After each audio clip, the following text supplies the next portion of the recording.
Hello students, আজ আমরা class 11 এর কার্যক্ষমতা শক্তি এবং কণাগোষ্ঠী ও দৃঢ় বস্তুর গতি সংক্রান্ত যে অধ্যায়গুলো আছে সেই অধ্যায়ের কিছু এমসিকিউ বেস কোশ্চেন গুলো আলোচনা করব।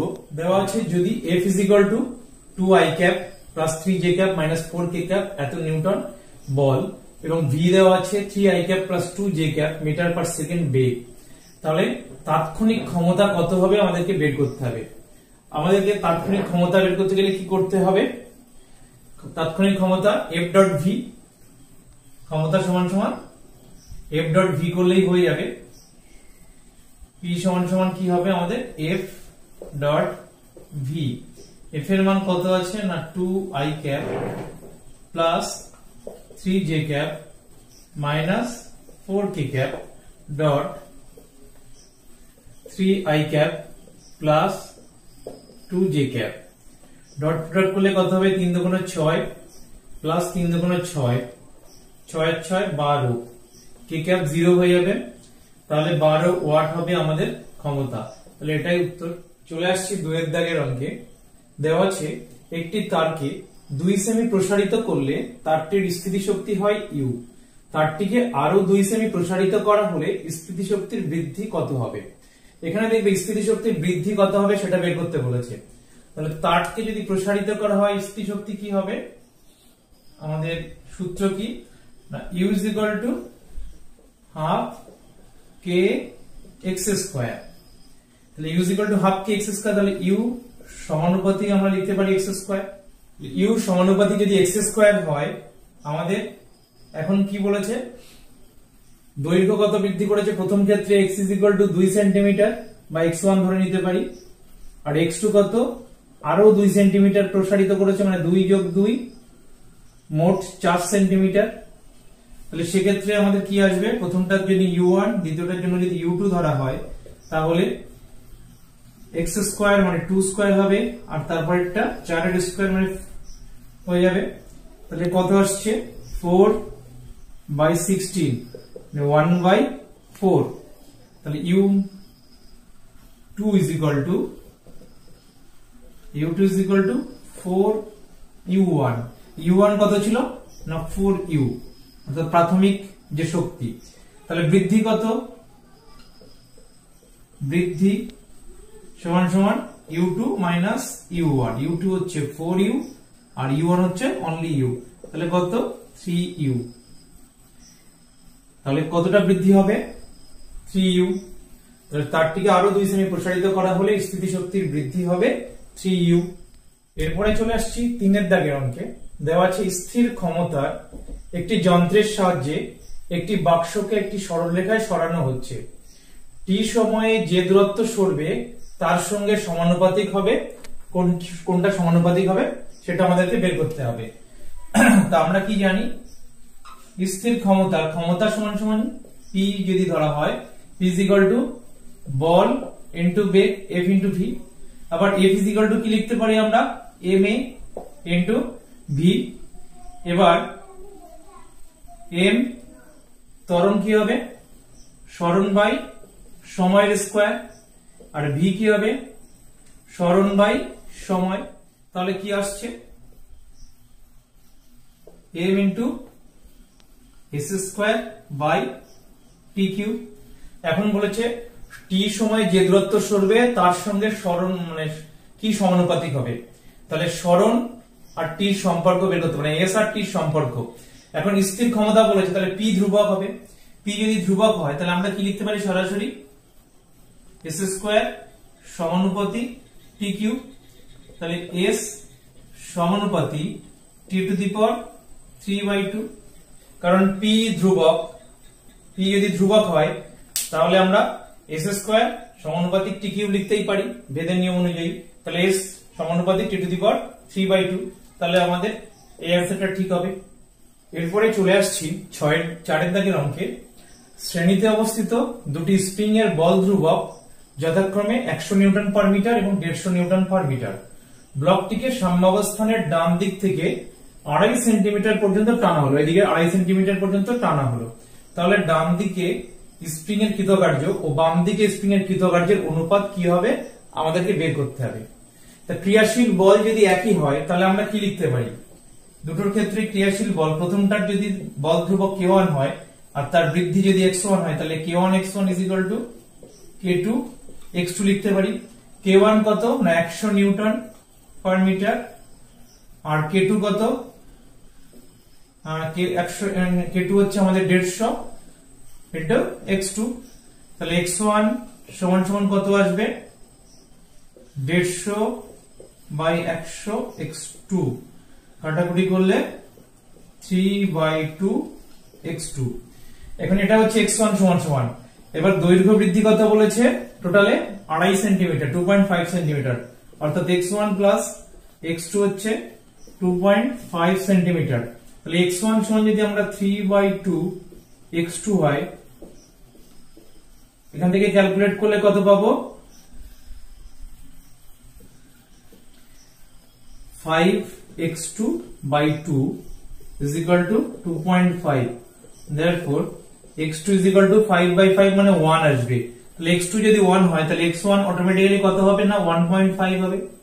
এটা হচ্ছে আমাদের x1 আর x2 অর্থাৎ দৈর্ঘ্য বৃদ্ধি কতটা হলো প্রথম আর দ্বিতীয় ক্ষেত্রে বেরিয়ে গেল। এত সেন্টিমিটার আসবে, এটা এত সেন্টিমিটার, এটা এত সেন্টিমিটার। এখন আমাদের কি করতে বলেছে কৃতকার্য আর অনুপাত ডান দিকের বাম দিকের স্প্রিং এর কৃতকার্যের অনুপাত চেয়েছে। কৃতকার্যের অনুপাত যদি বের করতে হয় তাহলে আমাদের এমনি সূত্র কি -12kx²। তাহলে কৃতকার্য আমরা যদি w1 বাই w2 ধরি ইজ ইকুয়াল টু -12k কে কত আমাদের বলেছে ডান দিকের আর বাম দিকের তাহলে হাফ k হচ্ছে 150 ইনটু x² মানে x2 হচ্ছে 1 তার স্কয়ার বাই -12 ইনটু 100 বাই 1.5 তার স্কয়ার। তাহলে কৃতকার্য কত হবে w1 বাই w2 -12 k1 আমাদের কত না 100 ইনটু আমাদের x1 এর স্কয়ার কত 1.5 তার স্কয়ার বাই w2 কত না -12 ইনটু 150 ইনটু 1 তার স্কয়ার।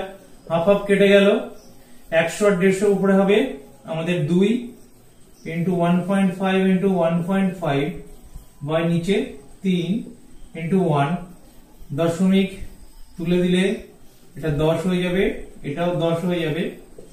3 এর পাশে 15 5 দুগুণ 10 2 2 কাটলো তাহলে আমাদের আসছে 15/10 এটা আসছে 3/2 অতএব w1 by w2 is equal to 3/2। তাহলে উত্তর কত হবে আমাদের 3/2 এটাই উত্তর। এরপরে চলে আসছি 5 দাগের অঙ্কে। দেওয়া আছে একটি মসৃণ টেবিলের উপর m ভরের একটি ব্লক v বেগে অপর একটি m ভরের স্থির ব্লকের দিকে ধাবমান। স্থির ব্লকটির সঙ্গে k স্প্রিং ধ্রুবক বিশিষ্ট একটি স্প্রিং আটকানো আছে। স্প্রিংটির সংকোচনের সর্বাধিক পরিমাণ কত হবে? তো স্প্রিংটির সংকোচনের সর্বাধিক পরিমাণ যদি x একক হয়, স্প্রিংটির সংকোচনের পরিমাণ যদি আমরা x একক ধরে নিই তাহলে গতিবেগের জন্য গতিশক্তি কত আমাদের হাফ mv²। আর স্প্রিং এর যে সংকোচন হচ্ছে তার জন্য কি পরিমাণ হবে স্থিতিশক্তি হাফ k x²। তাহলে হাফ mv² আর হাফ k x² সমান হবে কারণ গতিশক্তি এখানে স্থিতিশক্তিতে রূপান্তরিত হচ্ছে। তাহলে হাফ হাফ যদি কেটে যায় দুই দিক থেকে তাহলে আমরা কি পাচ্ছি x² is equal to mv² by k অতএব x is equal to root over m by k into v। তাহলে উত্তর কোনটা হবে এটা সি অপশনটা। চলে আসছি পরবর্তী কোশ্চেনে। দেওয়া আছে 9 কিলোগ্রাম ভরের একটি বোমা বিস্ফোরণের পর 3 কিলোগ্রাম ও 6 কিলোগ্রাম ভরের দুটো টুকরোতে ভেঙে যায়। 3 কিলোগ্রাম ভরের টুকরোর গতিবেগ 16 মিটার পার সেকেন্ড হলে 6 কিলোগ্রাম ভরের টুকরোর গতিশক্তি কত হবে বের করতে হবে। এখন ভরবেগের সংরক্ষণ সূত্র অনুযায়ী কি এখানে প্রাথমিক ভরবেগ 0 তাহলে অন্তিম ভরবেগের সমষ্টিও 0 হবে। তাহলে সেক্ষেত্রে আমাদের কি হবে যদি 3 কিলোগ্রাম ভরের টুকরোর গতিবেগ দেওয়া আছে 6 কিলোগ্রাম ভরের টুকরোর গতিবেগ আমরা যদি ধরে নিই 6 কিলোগ্রাম ভরের টুকরোর গতিবেগ ভি মিটার পার সেকেন্ড হলে কি লিখতে পারি আমরা? সরাসরি অত কিছু আর লিখলাম না, ভরবেগের সংরক্ষণ সূত্র অনুযায়ী কি হতে পারে না 3 × 16 প্লাস আমাদের 6 × ভি ইজ ইকুয়াল টু 0 হবে। অতএব আমাদের ভি সমান সমান হয়ে যাবে কি 3 × 16 বাই 6, সামনে একটা মাইনাস হবে, তাহলে 3 × 6 2 হচ্ছে 8 minus of 8 metre per second. এটা গতিবেগ, তাহলে গতিশক্তি কত হবে? অতএব গতিশক্তি সমান সমান হাফ এম কত না 6 আর ভি স্কয়ার মানে 8টা 64 হয়ে যাবে এত জুল। কাটাকুটি করলে 3 হলো 3 এ 4 12 2 হাতে 1 318 কে 19 192 জুল। তাহলে এটাই আমাদের উত্তর হবে। তোমরা দরজা বন্ধ করে কথা বলো, নাহলে বলো না কথা তোমরা। হ্যাঁ, তোমাদের কথাই বলছি।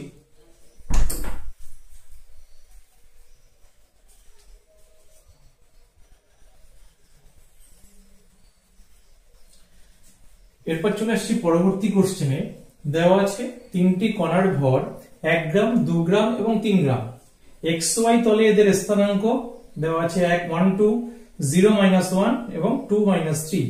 সংস্থাটির ভর কেন্দ্রের স্থানাঙ্ক কত হবে সেটা বের করতে হবে। এই সমস্ত ক্ষেত্রে সংস্থার ভর কেন্দ্র কত হয়? ভর কেন্দ্রের অবস্থান এক্স অক্ষ বরাবর যেটা হবে, অর্থাৎ এক্স অবস্থান যেটা, সেটার মান আমাদের কত হবে না, সেটার মান হয় আমাদের যে ভরটা দেওয়া আছে সেটা ইনটু আমাদের এক্স অক্ষের স্থানাঙ্ক 1 × 1 তারপর 2 × 0 এগুলো যোগফল 2 × 0 প্লাস 3 ×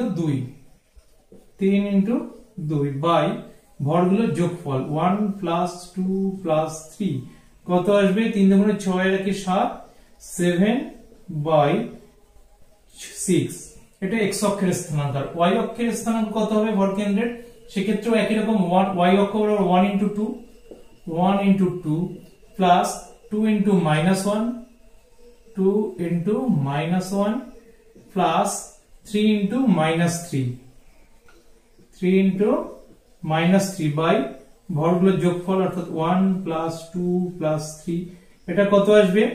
2 - 2 কেটে গেল, -9/6 অর্থাৎ -9/6। এটাকে আমরা লিখতে পারি -3/2 অর্থাৎ উত্তর হবে 7/6 -3/2 অর্থাৎ ডি অপশনটা আমাদের সঠিক হবে। এটাই উত্তর। এরপর চলে আসছি পরবর্তী কোশ্চেনে।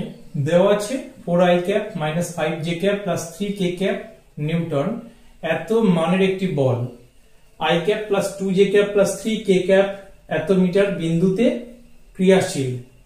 3i cap -2j cap + 3k cap metre বিন্দুর সাপেক্ষে টর্কের মান বের করতে হবে। তাহলে এই বিন্দুতে ক্রিয়াশীল, এই বিন্দুর সাপেক্ষে বের করতে হবে। তাহলে r হবে কি? এটা মাইনাস এটা, তাহলে τ = r × f। f এর মান দেওয়া আছে, r এর মান বের করে দিলেই আমরা করতে পারবো। তাহলে r সমান সমান কি হবে? r ভেক্টর সমান সমান আসবে আমাদের i cap + 2j cap + 3k cap minus আমাদের যে বিন্দুতে ক্রিয়াশীল আর যে বিন্দুর সাপেক্ষে সেটা এবার বাদ যাবে। সাপেক্ষে হচ্ছে 3i cap -2j cap -3k cap. তাহলে এটা বাদ গেলে কত হবে? i - 3i অর্থাৎ -2i cap + 2i 2j + 4j cap আসছে 6k ক্যাপ। এটা হচ্ছে r। তাহলে টর্কের মান কত? r × f। r × f এর মান আমাদেরকে বের করতে হবে। r এর মান কত দেওয়া আছে? i cap j cap k cap বসিয়ে দিই একেবারে -2 4 6 আর আমাদের f এর মান 4 -5 আর 3 = আমাদের কি আসছে দেখি। এটার মান কত আসছে?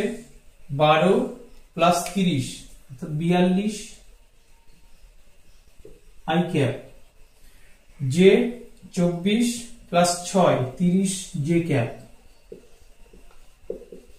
কে 10 মাইনাস 16 অর্থাৎ মাইনাস 6 কে ক্যাপ। তাহলে এটাই আমাদের মান আসছে, অর্থাৎ আমাদের 42 I cap plus 30 J cap minus 6 K cap. এত নিউটন মিটার হবে টর্কের মান, যেহেতু টর্কের একক নিউটন মিটার, তাহলে সি অপশনটা সঠিক। তাহলে এই বিন্দুর সাপেক্ষে টর্কের মান কত আসছে? 42 I cap plus 30 J cap minus 6 K cap. চলে আসছি পরবর্তী কোশ্চেনে।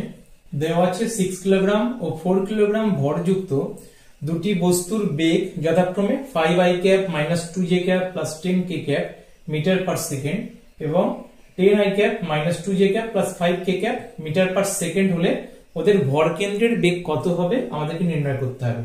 যেহেতু ভর কেন্দ্রের বেগ বলেছে, তাহলে ভর কেন্দ্রের বেগ প্রথম বস্তুর ক্ষেত্রে ভর ইন্টু বেগ, আমাদের সূত্র সেটাই, অর্থাৎ 6 ইন্টু তার বেগ কত আছে না 5 i cap minus 2 j cap plus 10 k cap, এটা এর সঙ্গে যোগ হবে দ্বিতীয় বস্তুর ভর 4 ইন্টু বেগ কত আছে না 10 i cap minus 2 j cap plus 5 k cap by ভর দুটো যোগফল 6 প্লাস 4 এত মিটার পার সেকেন্ড হবে। এটাই ভর কেন্দ্রের বেগ। আমি সরাসরি সমাধানটাই করে দিচ্ছি। 5 6 30 i cap minus 12 j cap plus 60 k cap plus 40 i cap minus 8 j cap plus 20 k cap by 6 আর 4 যোগ করলে আসছে আমাদের 10 এত মিটার পার সেকেন্ড। তাহলে 30 আর 40 কত 70 i cap 70 i cap minus 12 minus 8 minus 20 j cap 60 plus 20 80 k cap by 10 আসছে। অর্থাৎ এটাকে যদি আমরা ভাগ করে দিই 10 দিয়ে সবকটাকে চলে যাবে, আসবে হচ্ছে 7 I cap minus 2 j cap plus 8 K cap এত মিটার পার সেকেন্ড। অর্থাৎ option 7 I cap minus 2 j cap plus 8 K cap, অর্থাৎ সি অপশনটা আমাদের সঠিক হবে। এটাই হবে আমাদের ভর কেন্দ্রের বেগ। চলে আসছি পরবর্তী কোশ্চেনে। দেওয়া আছে লোহার প্লেটের দ্বারা তৈরি টি বেধের একটি বৃত্তীয় চাকতি এক্স, তার ব্যাসার্ধ আর এবং অন্য আরেকটি বৃত্তীয় চাকতি ওয়াই, সেটাও লোহার প্লেট দিয়ে তৈরি, তার বেধ হচ্ছে t/4 আর ব্যাসার্ধ হচ্ছে 4r। তাহলে জড়তা ভ্রামক Ix এবং Iy এর মধ্যে সম্পর্ক। তাহলে প্রথমটা Ix এবং Iy যদি ধরা হয়, আমরা জানি জড়তা ভ্রামক I সমান সমান কি হবে এই ক্ষেত্রে, I সমান সমান হচ্ছে half m r square. m এর মান কি, m এর মান হচ্ছে আমাদের এখানে pi r square into t into rho, যদি ঘনত্ব হয় লোহার পাতের তাহলে pi r square t into rho into কি হবে না r স্কয়ার আছে, তাহলে r স্কয়ার অ্যাকচুয়ালি আসছে কত 1/2 pi rho t r to the power 4 এটা আসছে। এটা হচ্ছে জড়তা ভ্রামকের মান। তাহলে Iy আর Ix এর সম্পর্ক বের করতে বলেছে, সরাসরি অনুপাত করে দিই। Iy বাই Ix যদি লেখা হয় তাহলে হাফ পাই রো কেটে যাবে। প্রথমটার জন্য আমাদের থিকনেস কত না টি ওয়াই যদি ধরি দ্বিতীয়টার জন্য, আর প্রথমটার জন্য যদি tx ধরা হয় তাহলে ty বাই tx ইনটু প্রথমটার ব্যাসার্ধ কত r আর দ্বিতীয়টার হচ্ছে 4r, প্রথমটার r আর দ্বিতীয়টার 4r, তাহলে হোল টু দি পাওয়ার 4 হবে। অর্থাৎ r টু দি পাওয়ার 4 আছে, তাহলে প্রথমটার জন্য হচ্ছে r তার মাথায় 4 আর দ্বিতীয়টার জন্য 4r, ব্যাসার্ধ বলাই আছে 4r, প্রথমটার ক্ষেত্রে ব্যাসার্ধ দেওয়া আছে r, তাহলে দ্বিতীয়টা যেহেতু উপরে লিখেছি দ্বিতীয়টার ক্ষেত্রে জড়তা ভ্রামক ty আর 4r whole to the power 4 হতো, আর হাফ পাই রো কেটে যাচ্ছে কারণ রো একই লোহার পাতের জন্য একই হবে ঘনত্ব।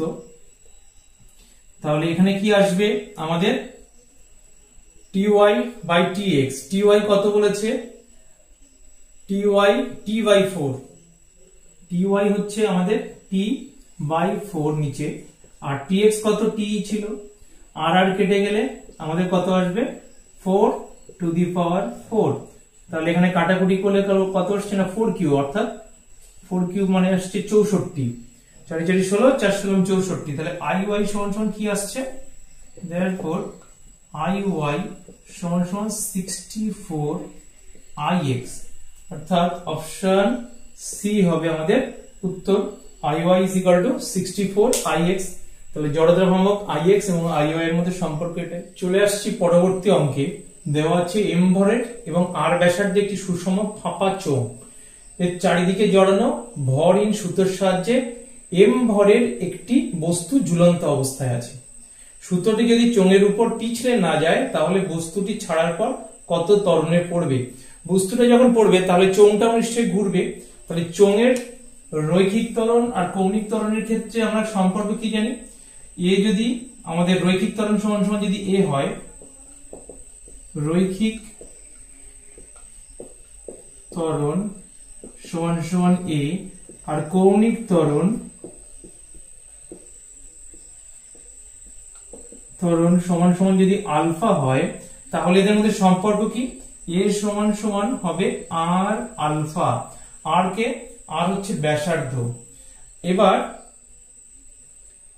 আমাদের এখান থেকে a আর আলফা পেলাম। তাহলে সুতো যে ঝুলছে, সুতোর টান কি হবে, সুতোর ক্ষেত্রে এই ত্বরণ ক্রিয়াশীল যদি হয় তাহলে টান কি হবে, t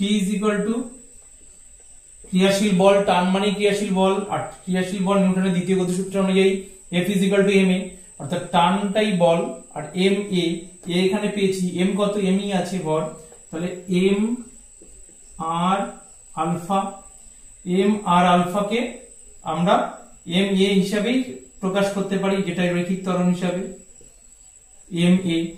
আবার এই সুতোর টান আমাদের চোঙের গায়ে জড়ানো আছে।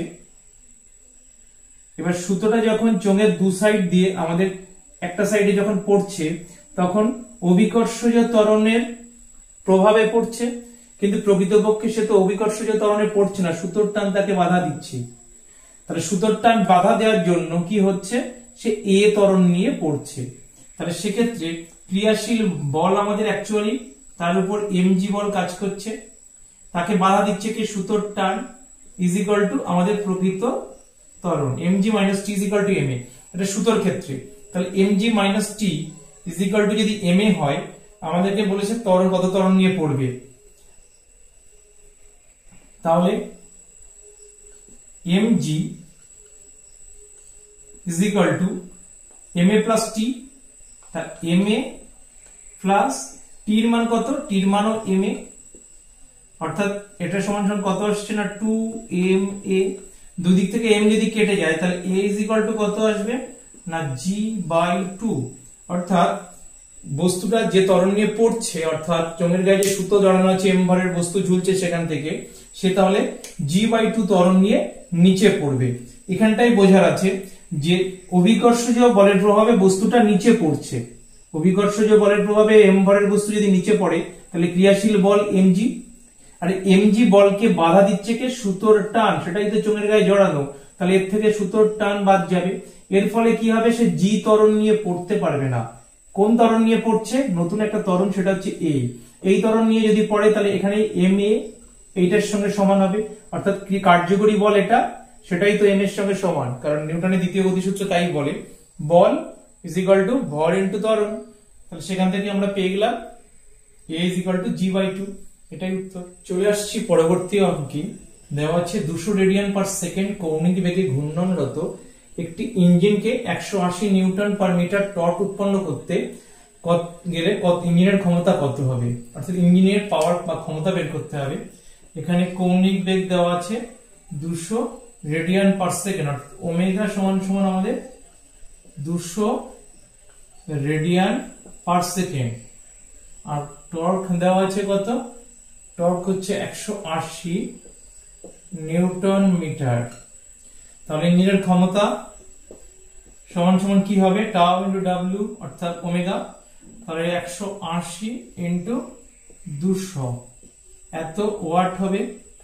18 দুগুণ 36, 36 এর পিঠে 3টে শূন্য মানে 36 কিলো ওয়াট আসবে।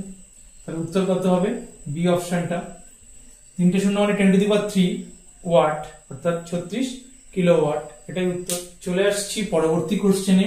দেওয়া আছে একটি গোলাকার চাকতি কোন নততল বরাবর গড়িয়ে পড়লে এটির শক্তির যে ভগ্নাংশ কৌণিক গতিশক্তি হবে তা বের করতে বলেছে। তাহলে গোলাকার চাকতি, তার যদি মোট গতিশক্তির কথা ভাবি,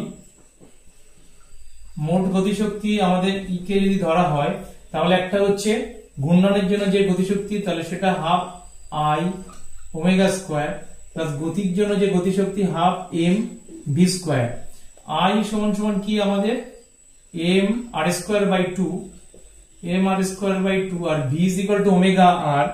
আমরা জানি v is equal to omega r, তাহলে আমাদের ওমেগা ইজ ইকুয়াল টু হবে ভি বাই আর অর্থাৎ v square by r square plus 1/2 m v square. তাহলে এটার মান কত আসছে, আর স্কোয়ার কেটে যাচ্ছে, 1/4 এম ভি স্কোয়ার হয়ে যাচ্ছে, আর এটা থাকছে 1/2 এম ভি স্কোয়ার। তাহলে কত আসছে, 1/4 প্লাস 1/2 যদি করা হয় আমাদের কত আসবে, 3/4